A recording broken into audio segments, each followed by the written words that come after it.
Balik lagi di channel Rateng Katras ya. Hari ini gue kedatangan tamu dari sesama penduduk Tangsel. Mereka adalah Batak Custom. Lo mesti cabut ya? Gak boleh in frame ya? Mendingan ini Punya utang? Punya utang ya? Lo punya utang ya? Hah?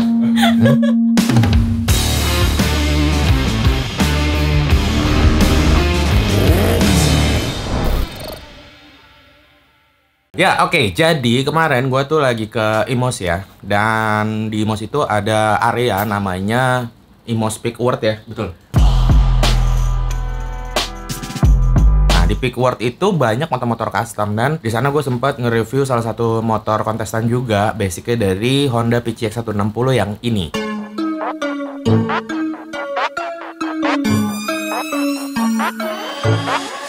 Selain ada PCX itu, sebenarnya kemarin gue sempet nyinggung dikit soal salah satu project yang menurut gue unik ya, dari bahan motor matic juga, bikinan mereka.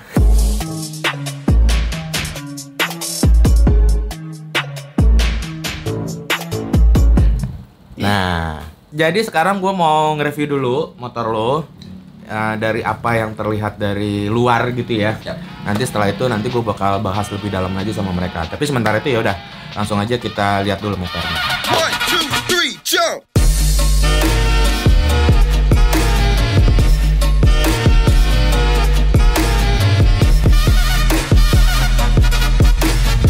Oke cuy, di belakang gue udah ada satu unit Yamaha Mio tahun 2010 yang udah dirombak sama teman-teman Batak Custom ya. Sekarang kalau misalnya kalian lihat tampilannya udah nggak ada lagi tuh bentuk-bentukan Mio yang standar gitu ya. Karena emang bagian sasis dan bagian kaki-kakinya ini udah dirombak total.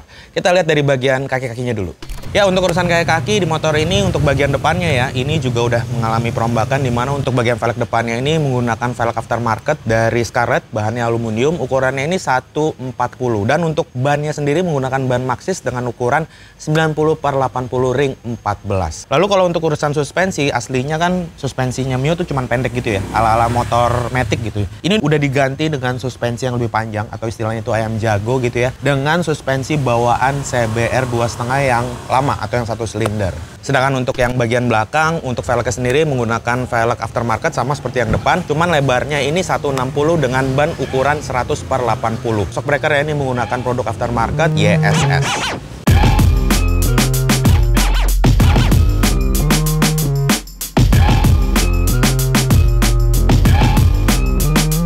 Ya, satu hal yang bikin motor ini jadi berubah drastis dari versi sebelumnya ya, yaitu perombakan di bagian sasis yang cukup masif gitu cuy. Aslinya itu sasis Mio itu kan seperti kayak motor matic ya, mulai dari bagian depan turun ke bawah cuman satu batang gitu kan di tengah, lalu lanjut ke bagian belakang. Nah, bagian itu dibuang semua dan digantikan dengan sasis custom. Sekarang kalau kalian lihat, sasis ini juga sengaja diekspos oleh teman-teman Batak Custom, dimulai dari bagian samping sini sampai ke belakang. Dan sasisnya sendiri untuk dari yang bagian komstin ini yang aslinya cuma satu, sekarang udah dibuat jadi dua, kiri dan kanan gitu cuy. Secara konstruksi ini udah berubah total, dan dengan bentuk sasis yang seperti ini, otomatis di bagian tengah jadi ada ruang gitu kan sekarang ya. Ini kan ada besi kisi-kisinya ya. Ini gue bisa ngintip cuy. Sekarang posisinya di dalam situ ada aki dan perangkat kelistrikan. Selain itu di bagian tengah, karena sekarang udah ada extra space tambahan, ini dimanfaatkan oleh teman-teman dari Batak Custom untuk naruh panel indikator. Ada voltage buat tegangan elektrikal juga, sama ada USB. Wah, bisa ngecas HP berarti ya di sini. Efek dari perubahan sasis yang cukup drastis gitu ya, sekarang bentuk joknya juga berubah gitu cuy. Desainnya seolah-olah seperti single seat. Apa emang nggak bisa dipakai boncengan karena emang bagian belakangnya kecil, atau masih bisa? Nanti kita bakal coba test ride ya. Dan yang gue suka sekarang, joknya ini ada hidrolik ya, jadi bisa dibuka. Ya. Untuk bagian plat-platan di bawah jok ya, ini udah dibikin ulang lagi. Gue suka sih detail-detailnya. Ada tulisan gini ya, Flat Tracker Scooter Edition. Wah, ini tankinya juga custom. Ada hidroliknya cuy, jadi bisa naik sendiri tanpa harus ditahan-tahan gini ya. Cukup simple buat kalau misalnya kalian nanti mau isi bensin atau apa-apa gitu. Dan di bawah joknya juga ini menurut gue cukup rapih, clean gitu. Oke, kurang lebih itu ya untuk konstruksi joknya. Sekarang gue mau coba dudukin joknya. Sekalian kita cobain posisi duduknya apakah berubah drastis dengan versi sebelumnya atau masih sama aja. Kita coba ya.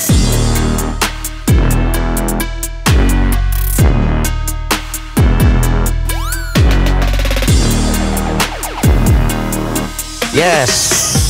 Ini dengan tinggi badan gua yang 170 ya. Enggak, 158. Nih kaki gue masih napak cuy, walaupun dalam kondisi di standar tengah. Artinya ini motor sangat cocok buat postur-postur badan yang kayak gue ya, nggak terlalu tinggi. Karena emang motornya juga dimensinya nggak terlalu besar. Dan posisi setang ini karena udah diganti dengan shockbreaker model AM Jago ya. Ini stangnya juga udah pakai yang model fat bar. Ini jadinya experience-nya kayak bawa motor batangan gitu cuy. Tapi dengan posisi duduk yang seperti motor matic gitu ya, nggak terlalu maju ke depan atau bungkuk seperti motor sport. Nah, posisi kaki, ini karena motor matic, jadi posisi kaki dibikin ini pakai custom ya. Bahannya aluminium, tapi nggak ada pengereman dan oper giginya karena emang motor matic. Jadi posisinya hanya untuk pijakan kaki aja gitu. Untuk di bagian stang kemudinya sendiri, ini juga udah dipasangin beberapa part aftermarket. Mulai dari saklar-saklar ya, ini pakai produk aftermarket. Untuk handle-nya juga ini udah pakai produk aftermarket dari RCB. Walaupun yang sebelah kiri ini masih pakai pengereman tromol ya, jadi masih kabel biasa. Terus untuk segitiganya juga ini masih pakai bawaan asli dari CBR 2,5 yang 1 silinder, jadi nggak terlalu lebar dan racernya masih rapi banget sih menurut gua. Untuk spion ini pakai produk aftermarket, bentuknya simple, lancip-lancip gitu ya, masih masuk dengan konsep bodinya. Dan grip gas, wah grip gasnya jelek nih, nggak bener nih. Wah belum pakai grip gas cutlass dia guys, harus diganti nih kayaknya.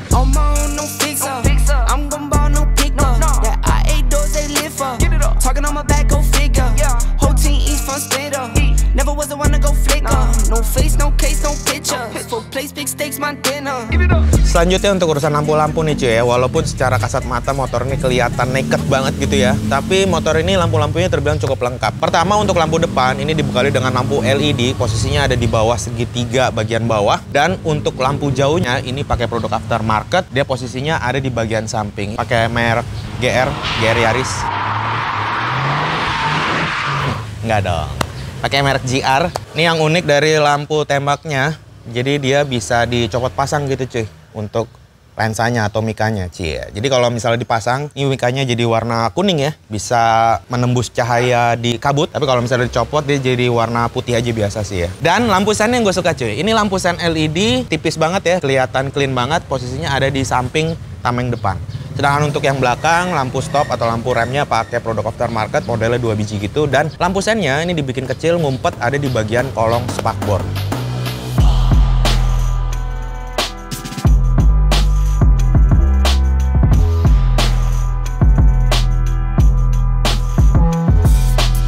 Yang gue suka dari motor ini ya, di bodi-bodi motor ini memanfaatkan beberapa material aluminium. Misalnya kayak bagian spakbor depan yang dibikin simple. Ini walaupun modelnya simple, tapi gue suka banget kesannya motornya futuristik banget ya. Tameng depan ini juga pakai aluminium dan beberapa ornamen di bagian bodi-bodinya gitu cuy. Material aluminium ini agak sulit diolah kalau dibandingin dengan material biasa yang sering dipakai di motor custom, yaitu besi atau misalnya plat stainless.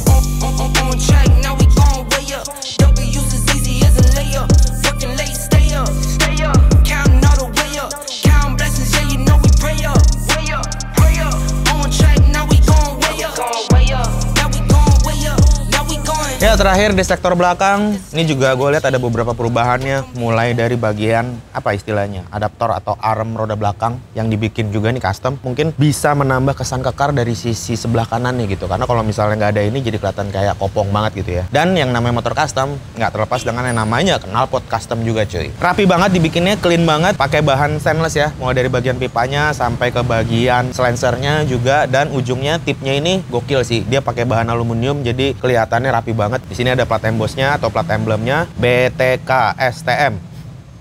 Batak Sekolah Tinggi. Alah, STM dong. Oke, seperti apa suaranya? Gue juga penasaran. Mendingan langsung aja kita coba nyalain motor.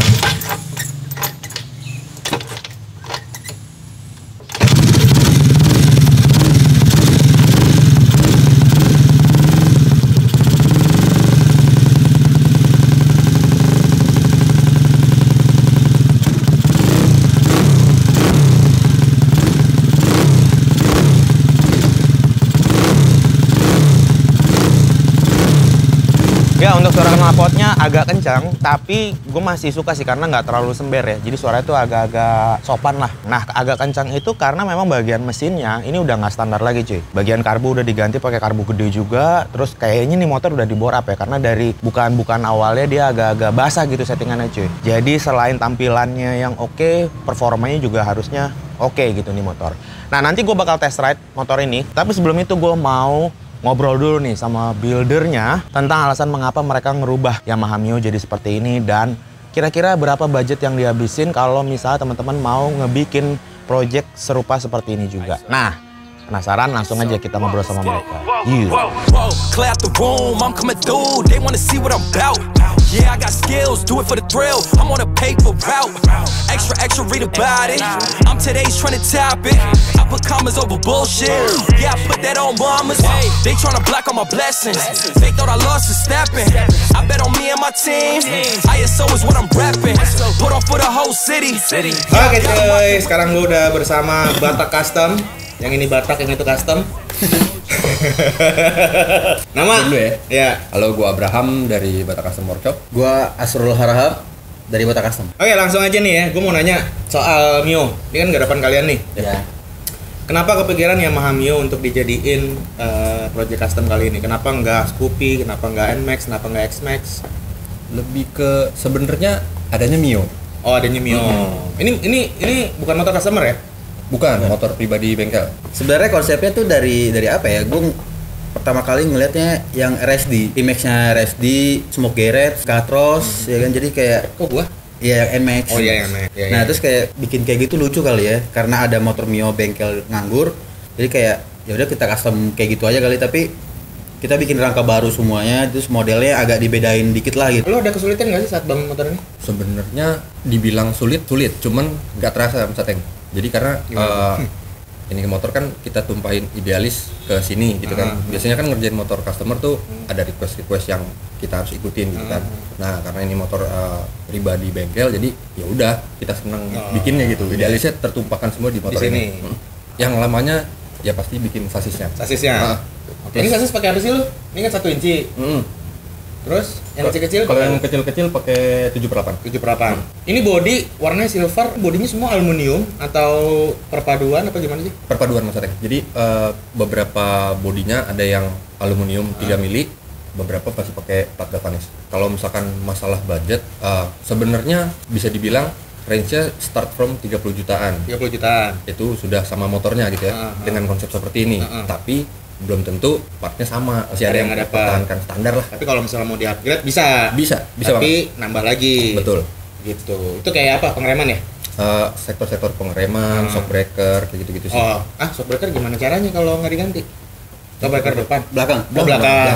Jadi ini konsepnya secara keseluruhan apa? Sebenarnya kalau misalkan tadi Mas Aten udah lihat di bawah jok itu kan ada flat tracker scooter edition. Sebenarnya motor ini tuh signature seriesnya Batak Custom yang ketiga. Yang pertama apa? Yang pertama itu chopper, yang kedua flat tracker cuman motor batangan. Ya. Itu basicnya dari GL. Nah, ini yang ketiga. Matic. Kenapa konsepnya flat tracker? Karena memang basicnya ini motornya beliau. Nah, dulu itu kita sempat ikut balapan fun race gitulah. Cuman pakai Matic gitu kan. Motornya motor ini, motor Mio. Nah, pas mikir mau bikin, kita kayaknya mesti bikin motor sendiri gitu, motor bengkel gitu. Tapi yang konsepnya masih masuk sama fungsi motornya dulu gitu. Dulu kan dipakai buat balap, apa dibikin flat tracker aja ya, karena kan nuansanya masih balap gitu maksudnya. Ya udah, jadinya konsepnya flat tracker dia nih.